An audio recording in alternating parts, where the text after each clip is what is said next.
So नमस्कार विद्यार्थी मित्रांनो, welcome to the success nursing Mantra को पावर्ड बाय नर्सिंग एक्सपर्टचा या ऑनलाईन प्लॅटफॉर्मवर आपल्या सर्वांचं स्वागत आहे. मित्रांनो, काही कारणाने आपण स्टुडिओमध्ये लेक्चर्स घेऊ नाही शकत आहे.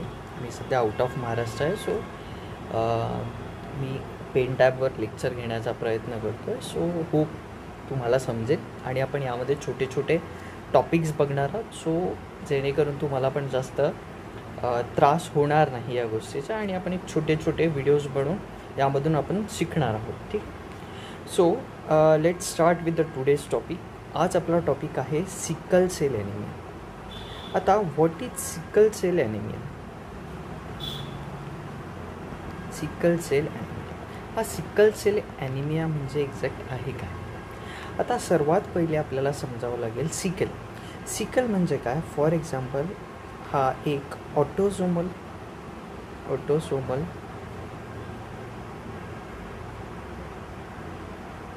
रिसेसिव्ह डिसऑर्डर आहे. कसं आहे? ऑटोसोमल रिसेसिव्ह डिसऑर्डर आहे. आता यामध्ये काय होतं, आपली जी RBC असते, आपली जी नॉर्मल RBC असते, ही RBC ही डंबेल शेपची असते. कशी असते? ही डंबेल शेपची असते. पण यामध्ये काय होते, ही सिकल शेपची होऊन जाते. ही कशी होते? ही सिकल शेपची होऊन जाते. यालाच आपण बोललो होतो सिकल सेल ॲनिमिया. आता याच्यामध्ये होतं काय, ही जी RBC आहे, ही RBC 7 मायक्रॉनची असते. किती असते? 7 मायक्रॉन हिची साईज असते टिपिकली. पण या सिकल सेल ॲनिमियामध्ये ही रिजिड होऊन जाते. आता रिजिडचा अर्थ काय होतं? हार्ड होते. काय होते? हार्ड होते. आता फॉर एक्झाम्पल, आता ही तुमची एक वेसल आहे आणि ह्या वेसलमधनं तुमच्या अशा लाखो RBCs काय करताय? ट्रॅव्हल करताय. आता मला सांगा मित्रांनो, ह्या जर RBC जर अशा रिजिड झाल्या, है ना, ह्या RBC जर आता रिजिड झाला, स्ट्रॉंग झाल्या, घट्ट झाल्या, त्याला आपण म्हणू शकतो हार्ड झाल्या, तर ह्या काय करतात? ह्या इथे ऑक्ल्युजन तयार करतात.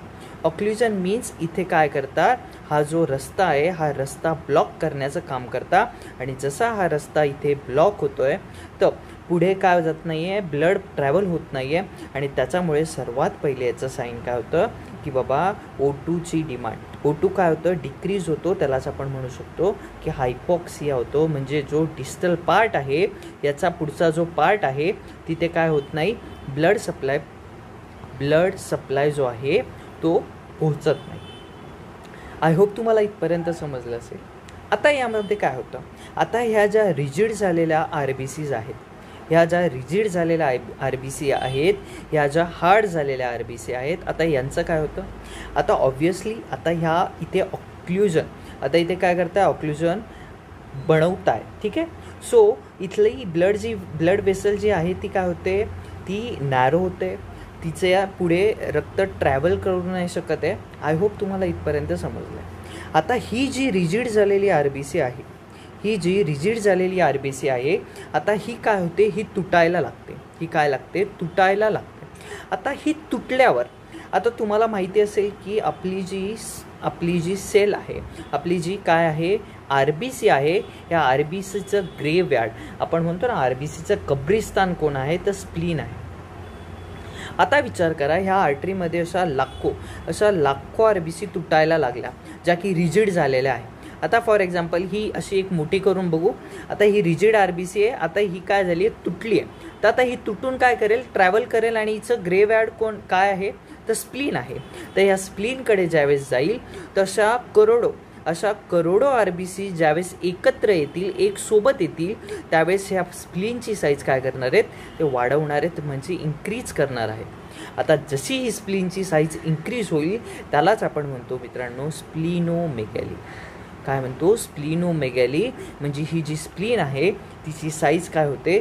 यामध्ये वाढून जाते. आय होप तुम्हाला इथपर्यंत कोणालाही कोणत्याही प्रकारची अडचण नसावी.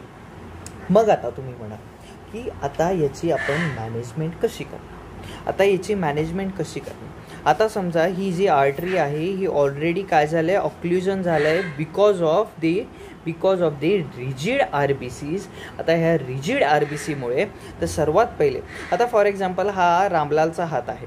हा काय आहे, रामलालचा हात आहे असं आपण पकडूया, ठीक आहे. आता इथे त्याचा RBC काय झाल्यात, रिजिड झाला.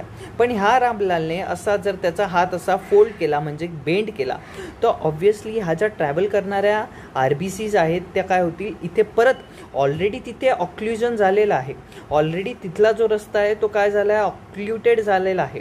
पण आता ज्यावेळेस एखादा पर्सन त्याचा हात किंवा पाय हा बेंड करेल त्यावेळेस अजून जास्त प्रॉब्लेम येईल, कारण की ऑलरेडी ब्लड सप्लाय त्या डिस्टल पार्टला प्रेझेंट नाही आहे. सो अजून जास्त काय होणार आहे, ऑक्ल्युजन होणार आहे. सो सर्वात पहिले आपल्याला मेंटेन करायचे, लक्षात घ्या, आपल्याला मेंटेन करायचा आहे फ्लो. कसला फ्लो, ब्लडचा फ्लो. तर सर्वात पहिली प्रायोरिटी काय आहे, आपल्याला मेंटेन करायचा आहे फ्लो. आता जर एखादा, मी दुसरी गोष्ट बोललो होतो की ह्या ज्या RBC आहे ह्या व्यवस्थित काय होत नाही आहे, रिजिड आहेत, पुढे ब्लड सप्लाय होत नाही आहे, त्यामुळे काय होतं आहे, O2 म्हणजे जे ऑक्सिजन आहे त्या डिस्टल पार्टला भेटत नाही. तर सर्वात पहिले म्हणजे एक झाला मेंटेन फ्लो. आता आपल्याला करायचं आहे O2 सप्लाय पेशंटला द्यायचा आहे, कारण की O2ची डिमांड काय झालेली आहे, इथे कमी झालेली आहे. लक्षात घ्यायचं आहे, इथे व्यवस्थित ब्लड सप्लाय पोचत नाही आहे आणि ब्लड सप्लाय पोचला नमुळे ऑक्सिजन त्या पार्टला पोचत नाही आहे आणि ऑक्सिजन न पोचल्यामुळे तिथे काय होतं, हायपॉक्सिया होतं. आय होप तुम्हाला इथपर्यंत सर्वांना समजलं असेल. आता तुम्हाला माहिती असेल जिथे पण ब्लड ट्रॅव्हल करत नाही, जिथे पण ऑक्सिजन जात नाही, तिथे आपल्याला लगेच पेन स्टार्ट होतं. आपल्याला काय होतं, पेन स्टार्ट होतं. सो आपण 4th नंबरला लिहू शकतो, आपण त्या लोकांना ॲनाल्जेसिक्स पण देऊ शकतो. आपण काय करू शकतो, ॲनाल्जेसिक देऊ शकतो. आणि लक्षात घ्यायचं आहे, पोझिशनमध्ये ही प्रायोरिटी आहे. पोझिशनमध्ये नो बेंडिंग स्ट्रिक्टली काय आहे, यांना मान्य नाही. ठीक आहे, मान्य नाही याचा अर्थ की बाबा या लोकांना बिलकुल बेंड होऊ द्यायचं नाही आहे, नाहीतर लगेच परत काय होणार आहे, ऑक्ल्युजन होणार आहे आणि त्यांना तिथे पेन स्टार्ट होणार आहे. आय होप तुम्हाला इथपर्यंत समजलं असं. सो तुम्ही म्हणाल मग सर पोझिशन द्यायची कोणची, तर तुम्ही त्यांना पोझिशन देऊ शकता सेमी फावलर. कोणची पोझिशन देऊ शकता, सेमी फावलर पोझिशन देऊ शकता विथ नी